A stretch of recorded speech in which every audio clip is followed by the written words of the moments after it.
Hay una cosa que todos los creyentes hemos descubierto en nuestro diario vivir, hermanos, que coexisten. Y es precisamente el sufrimiento y las dificultades junto con el gozo que Dios nos da. Y eso lo podemos probar en este momento acá. La misma escritura lo enseña, pero pregunto, hermanos, ¿cuántos tienen el gozo del Señor en su vida? Y hago una segunda pregunta. En medio del gozo de Dios en nuestra vida, ¿cuántos hoy podemos decir que también estamos pasando algún tipo de tribulación o adversidad? ¿Verdad que también algunos? Y cuando uno ve, hermanos, la vida en su aspecto más completo, finalmente uno concluye que siempre coexiste el gozo con algún tipo, hermanos, de adversidad. Ahora déjeme hacerle una pregunta, pero antes de hacerla, ilustrarla de alguna manera.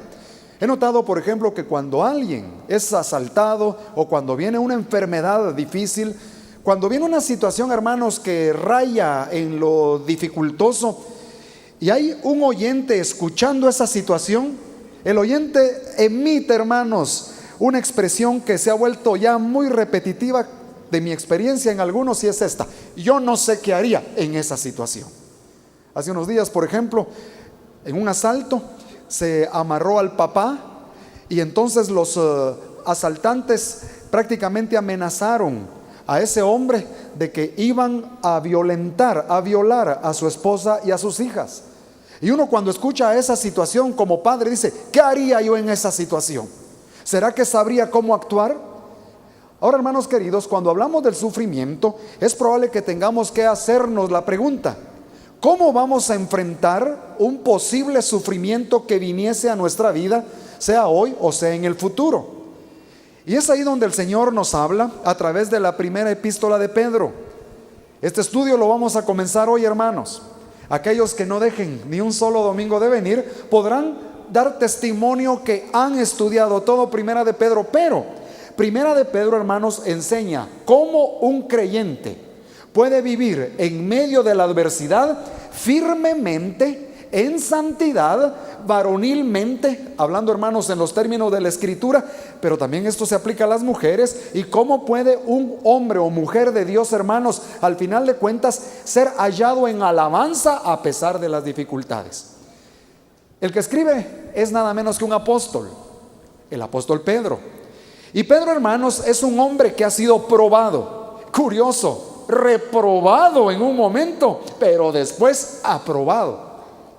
Pedro, cuando ustedes observan ahí, hermanos, en el primer versículo, se identifica a él mismo como el que va a escribir. Dice el verso 1, hermanos: Pedro, apóstol de Jesucristo. Y note que este apóstol le va a hablar a un grupo particular de gente que sufre. Una de las cosas, hermanos, que más carga en la vida es sentirse, saberse y vivir expatriado, sin los derechos que la patria da. Y todos a los que va a escribir el apóstol Pedro, hermanos, son expatriados. Así que pensemos un poquito en el apóstol Pedro. El apóstol Pedro es un hombre, hermanos, como les decía, que fue probado y también fue reprobado. Pero después pasan los años y él, hermanos, habiendo aprendido de la vida cristiana y de la fuerza que da el Espíritu Santo, entonces escribe primera de Pedro para poder enseñar a las nuevas generaciones a cómo enfrentar la adversidad que pudiera venir. El apóstol Pedro, hermanos, de parte de Jesucristo, en San Lucas 17, recibe casi que un anticipo de lo que le va a pasar en la vida.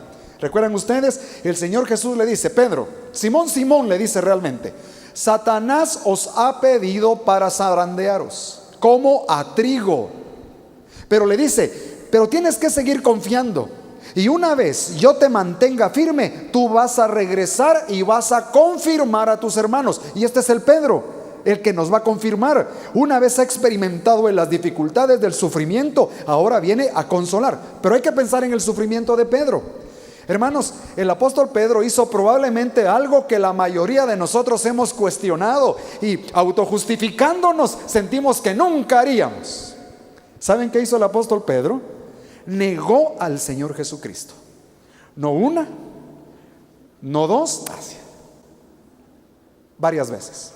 Y a veces uno ve a Pedro y dice: este Pedro. Pero en realidad, hermanos, cuando nosotros no vivimos en santidad y lo excusamos porque hay una esfera de sufrimiento alrededor nuestro, estamos negando a Cristo.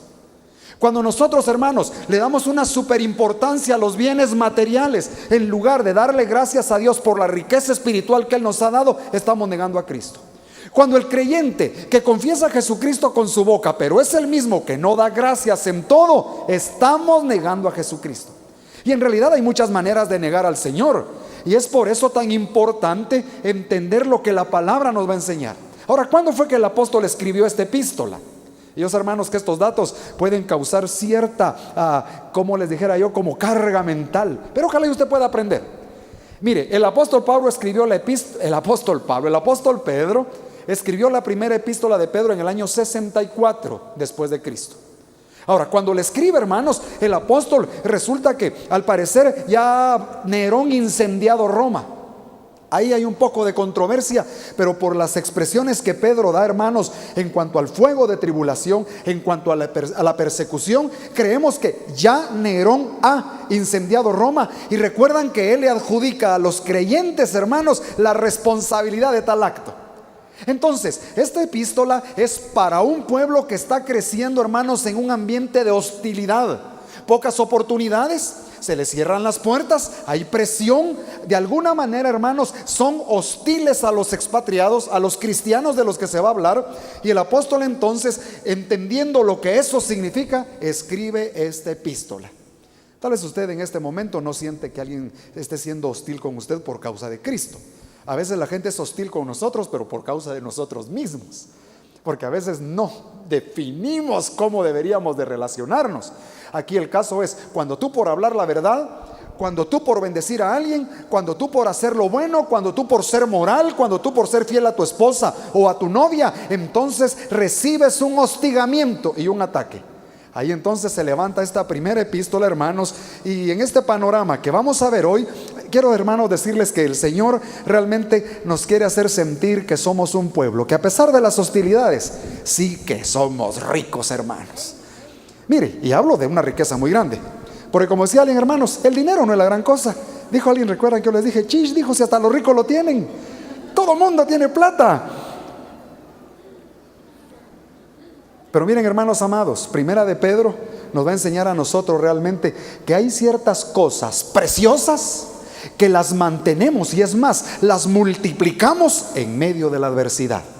Así es que cuando usted está en una situación de adversidad o de prueba, el Señor le va a hacer saber cómo puede en esa situación mantener su fe totalmente firme.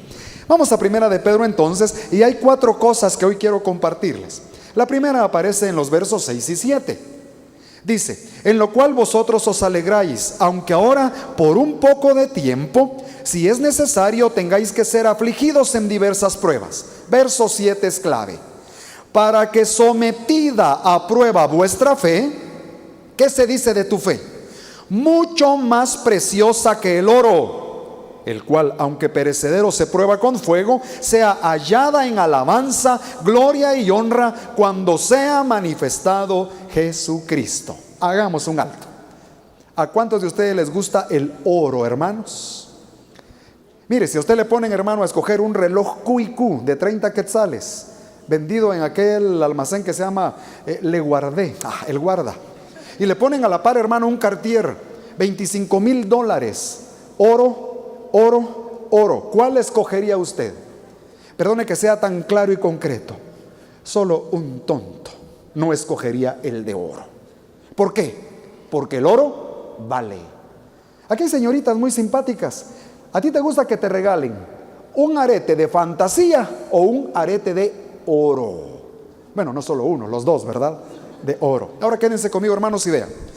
Lo que el apóstol va a decir en este momento es que el que entiende el valor de los metales aprecia el oro, pero no lo aprecia igual cuando el oro está con escoria que cuando ya está puro. Es que el oro purificado vale. Hace un tiempo, hermanos, entré a la oficina de uno de los, en aquel tiempo, más grandes vendedores de oro en Guatemala, una de estas grandes joyerías. Y recuerdo que quedé impresionado al ver cómo ahí en su oficina, en unas pequeñas repisas, él tenía una gran cantidad como de arbolitos de Navidad pequeños, formados totalmente de oro.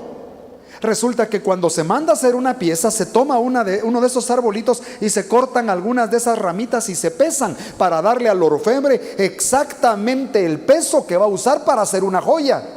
Es que vale mucho dinero. Y lo que también aprendí, hermanos, es que el oro puro tiene la gran ventaja de que es maleable, es trabajable, es dúctil, y ya el orfebre decide con qué hace la aleación, si es necesaria una aleación. Entonces, lo que está diciendo aquí el apóstol es lo siguiente: para poder llevar al oro a su más alto nivel, hay que ponerlo en el fuego. No sé cuántos de ustedes han tenido la experiencia, hermanos, pero cuando uno va a purificar un metal, resulta que este metal se pone normalmente en un crisol. El crisol es un trastecito de porcelana.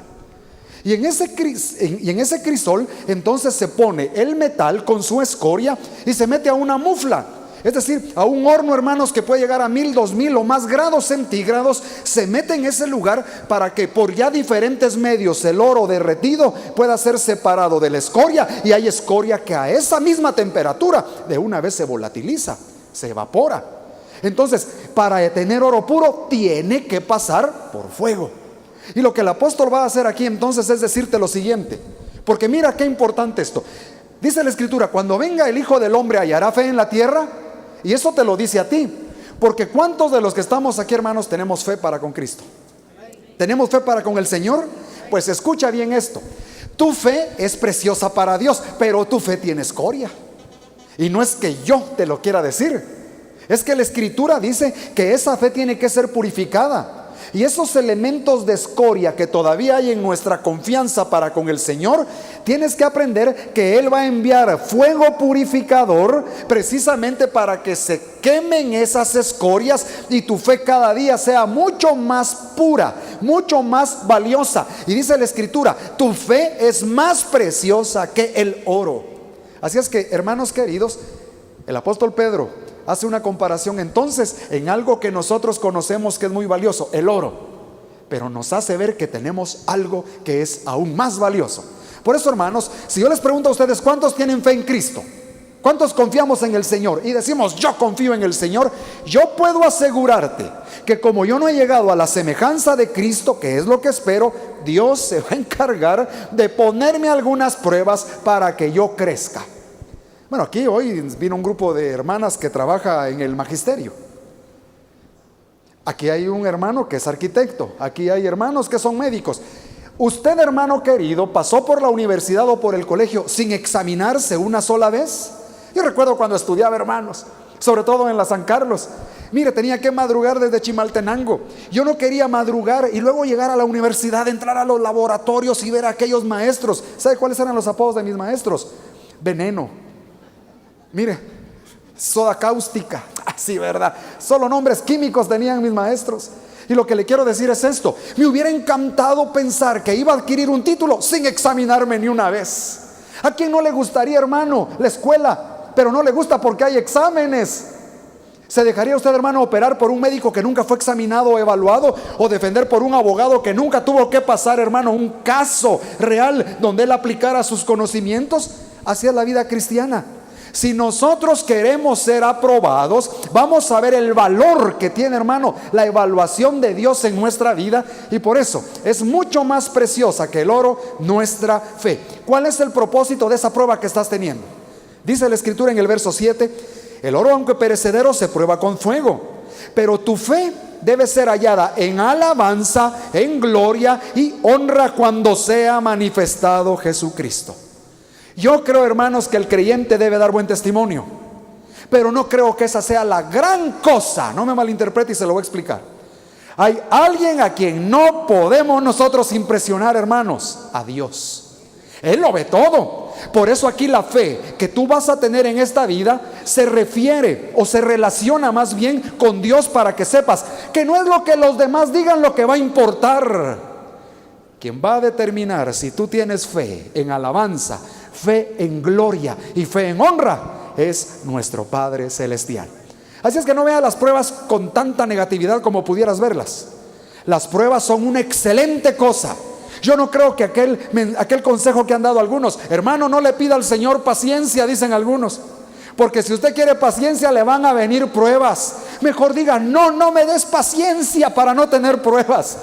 Hermanos, eso es verdaderamente como decir, mira, no quieras ser examinado, porque de todas maneras, aunque no te gradúes, eso no es tan importante. Todos queremos, hermanos, realmente ir de mejor en mejor, y en Cristo Jesús podemos, en el área de las pruebas, relacionándolas con la fe, ser más que vencedores por medio de Cristo. Ahora, Pedro está sufriendo acá y él está dando el consejo. Entonces, en medio de la situación que tú estás viviendo, recuerda, por favor, hay una cosa preciosa, más preciosa que el oro: tu fe. Ahora mire conmigo capítulo 1, por favor, versículo 18 y 19. Dice la palabra, y te lo dice el Señor a ti: sabiendo que fuisteis rescatados de vuestra vana manera de vivir, la cual recibisteis de vuestros padres, no con cosas corruptibles como oro o plata, sino con la sangre preciosa de Cristo. Note, como de un cordero sin mancha y sin contaminación. Aquí hay una segunda cosa preciosa. ¿Cuál es la que dice el pasaje, hermanos? La sangre de Cristo. Ahora, nosotros sabemos que cuando la Biblia habla de la sangre de Cristo, hermanos, está hablando del sacrificio de Cristo a favor nuestro. ¿Por qué es tan importante esta sangre? Porque es que esta sangre es más preciosa, hermanos, que el oro y la plata. Y Pedro vuelve a hablar del oro y la plata, hermano. Y lo que sucede es esto: se habla de la redención nuestra. Ustedes saben, hermanos, que en términos estrictos, la redención era prácticamente el acto en el cual una persona compraba a un esclavo en el mercado, pagando el precio que costaba este esclavo, y lo liberaba, pagando él a aquel que era el dueño. Entonces aquel ya tenía libertad. La sangre preciosa de Cristo vale más que el oro, hermanos, porque Dios nos libertó no solamente de un mercado de esclavitud físico. Déjeme explicar. Las moneditas de oro o de plata que se usaban normalmente, hermanos, en número de 30 si era plata, en número menor si era oro, le daban la libertad física al que estaba esclavizado. Pero la sangre preciosa de Cristo tiene un poder para liberarnos, hermanos, que va más allá de la libertad que se puede conseguir con bienes materiales o dinero. Vamos paso a paso. ¿Jesucristo es Dios, sí o no? Hermanos, amén, Jesucristo es Dios. Pero ¿Jesucristo es hombre, sí o no? Claro que sí. Pero cuando Él derramó su sangre, hermanos, no era un hombre común y corriente el que la estaba derramando. Como hombre sin mancha, como hombre inocente. Pero quien estaba dando la sangre era el Hijo de Dios. Es decir, esa sangre era divina también, hermanos. Y es ahí donde nosotros entonces entendemos el poder de esta sangre para rescatarnos y redimirnos. Vaya conmigo, por favor, en este momento a Hebreos capítulo 9. Hebreos capítulo 9. Apenas un par de libros antes, hermanos, de Primera de Pedro. Y en Hebreos capítulo 9, versículos 13 al 14, note lo que hace esa sangre. Sobre todo para aquellos que tienen sentimiento de culpa, para aquellos que han cargado, hermanos, una cosa que hicieron hace mucho tiempo que fue terrible. Oiga lo que hace la sangre de Cristo. Dice: porque si la sangre de los toros y de los machos cabríos y las cenizas de la becerra rociadas a los inmundos santifican para la purificación de la carne, pregunta, hermanos, preciosa, ¿cuánto más la sangre de Cristo, el cual mediante el Espíritu Eterno se ofreció a sí mismo sin mancha a Dios, limpiará vuestras conciencias de obras muertas para que sirváis al Dios vivo? Hermano, la sangre hace algo que ningún médico puede hacer. El médico puede operar, quitar un cáncer, puede salvarle la vida física, pero el médico no puede penetrar a su conciencia y limpiársela. Lo que está diciendo aquí la Escritura es: tu conciencia, si has cargado con algo que te ha estado prácticamente cargando, valga la redundancia, la sangre de Cristo te puede quitar eso, si tú entiendes quién fue quien la vertió. Y dice por eso, hermano, la Escritura: sabiendo que fuisteis rescatados. Vale la pena saber, creer. Fuimos rescatados por la sangre de Jesucristo. Entonces, lo que está diciendo aquí Hebreos es que esa sangre, hermanos, puede limpiar nuestra conciencia de obras muertas. No tengo que extenderme en esto, pero yo siempre, hermanos, me admiro de hasta dónde puede caer la naturaleza humana. Si todos nosotros, hermanos, como les dije en aquella oportunidad, fuéramos expuestos en nuestra vida, en una de esas cosas de las más terribles que hemos hecho, en estas pantallas que están acá, probablemente nunca volveríamos a regresar al templo. Porque cuando uno, hermanos, no es visto, uno puede hacer cosas que uno realmente después se avergüenza. Nadie dice amén, ¿verdad, hermanos? Entonces note por favor, el Señor limpia las conciencias. Y también la Escritura nos enseña que esta sangre, según el mismo capítulo de Hebreos 9, ¿verdad?, se presentó una sola vez. Porque Jesucristo, hermanos, su sangre es distinta a la sangre que se ofrecía, a la sangre que ofrecían los sacerdotes. Esta sangre de Cristo puede limpiar nuestra conciencia. Y mire el verso 26, por favor, de Hebreos 9. De otra manera le hubiera sido necesario padecer muchas veces desde el principio del mundo. Pero ahora, en la consumación de los siglos, hablando de Cristo, se presentó una vez para siempre por el sacrificio de sí mismo, su sangre, para quitar de en medio, ¿qué, hermanos? El pecado. Es decir, Dios te está diciendo, tienes tal cosa preciosa en Cristo, tal poder, que en Cristo Jesús Él ya quitó de tu vida el pecado. Pero ¿cómo se entiende eso si yo sigo pecando? Pero lo que está diciendo el pasaje es, tu redención, tu libertad, ya no eres tú quien la consigue, ni siquiera cuando confiesas tu pecado para que Él te perdona, que te perdona. Él, desde el momento en que dejaste que aplicara la sangre sobre tu vida, te perdonó de una vez y para siempre. Lo que hace el confesar al Señor es volver, hermanos, a tener reconciliación para tener comunión con Él. Pero si tú recibiste a Cristo, hermano, tú eres hijo de Dios. Dios no es un Dios que hace las cosas a medias. Él no te dice, mientras no peques eres mi hijo, pero si pecas ya no. Hermano, si fuera así, ¿quién de nosotros sería hijo realmente? Nadie. Y déjenme aclararle esto. A veces me dicen, hermano, la salvación se puede perder. Y yo sé que en esto, hermanos, hay dos puntos de vista, sí y no. Y muchos hermanos que ahora dicen tal vez, ¿verdad? ¿Se puede perder? Eso sería, hermano, como que cuando se porta mal mi hijo, ya no fuera mi hijo. Mi hijo se porta mal y se recontraporta mal. No estoy hablando de mi hijo, hermanos, pero supongamos que sigue portándose mal, pero sigue siendo mi hijo. Claro, eso no lo aparta ni le quita la naturaleza de hijo. Y nosotros tenemos nada menos que la sangre de Cristo. Ahora hay una última cosa, hermanos, preciosa que Primera de Pedro nos va a estar enseñando. Y este es un panorama general, pero creo, hermanos, que ya está dándonos bendición en nuestra vida. Mire por favor el capítulo 3 de Primera de Pedro. Generalmente yo hablo a los varones porque creo que los hombres tienen una gran responsabilidad de estar totalmente vivos delante de Dios. Pero hoy vamos a hacer una excepción, hermanos, por amor a ustedes. Porque el Señor va a hablar de otra cosa preciosa directamente a las mujeres. Y las hermanas sabrán si Dios tiene razón o no. Mire, Primera de Pedro 3, versículo 3 y 4. Dice el Señor a las mujeres, vuestro atavío no sea el externo de peinados ostentosos. Como que el Señor conozca a las mujeres, ¿verdad? Y dice, de adornos de oro o de vestidos lujosos, dos cosas que les encantan a las hermanas. Verso 4, aquí viene lo que le gusta al hombre.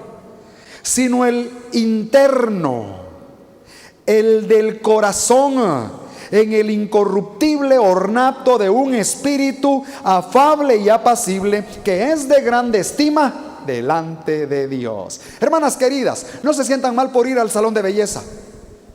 Algún milagro se tiene que hacer, ¿verdad? No se sientan mal. Lo que les quiero decir es esto: lo que el pasaje dice hay que entenderlo en su contexto. En aquellos días, hermanos, los peinados ostentosos tenían 1 metro de alto. Se le ponía a la persona una estructura sobre la cabeza. Ahí se arreglaba el pelo de alguna manera, pero en esa estructura se ponían las joyas y las piedras preciosas de aquel que iba a ir a ostentar. En realidad, hermanos, era una ostentación tremenda. No es eso de que usted se haga sus rayitos, que si es colocha lo quiere liso, que si es lisa lo quiere color. No, esas cosas no, esas ya son demencias suyas, pero no es pecado. Oye, eso no es pecado. Y entonces viene aquí, hermanos, Pedro, y noten lo que va a decir Pedro. Pedro va a decir, hay algo que no pasa de moda, a eso quiere llegar. Hoy compras un vestido lujoso, pero resulta que dentro de un tiempo ya está barato. ¿Por qué? Ya no es de temporada. Y tú hoy puedes comprar joyas de oro, pero resulta que ya vimos que estas no son buenas salvadoras. ¿Por qué? Son buenas servidoras, pero no buenas salvadoras. Y entonces viene el apóstol Pedro y te va a decir a ti, hermana querida, hay una cosa que te va a adornar. Y lo maravilloso del adorno de Dios es que te adorna si eres señorita, si eres jovencita, y te adorna si no eres tan jovencita. Ahora hay que hablar con cuidado. Si digo viejecita se me ofenden algunas. No, si no eres tan jovencita, ¿ves? Si no eres tan jovencita. Y mira, por favor, lo que el Señor te va a decir entonces es esto: el espíritu afable y apacible te va a adornar. ¿Pero qué es eso de espíritu afable y apacible? Y tengo que concluir, hermanos, con esto, para todas las hermanas. El espíritu afable es exactamente como tú como mujer te desenvuelves hacia los demás. Tu actitud de amor, de dulzura, la ley de clemencia que está en tus labios y en tus manos a favor de los demás. Digámoslo así, es la mujer que proactivamente a todas partes donde va bendice. Eso es el espíritu afable. Pero ¿cuál es el espíritu apacible? Y aquí viene entonces, hermanas, la recontraparte. Porque el espíritu apacible es cómo reaccionas cuando viene alguien hacia ti. Tal vez no de la mejor manera, tal vez no con la mayor dignidad o con la mayor bendición, pero cuando alguien viene hacia ti, tú sabes reaccionar apaciblemente. Si yo preguntara a los hombres de toda América Latina si quisieran una esposa afable y apacible, todos quisieran decir que no. Nadie se atreve a decirlo porque después todo lo que diga será usado en su contra. Y allá en la casa a saber qué puede pasar.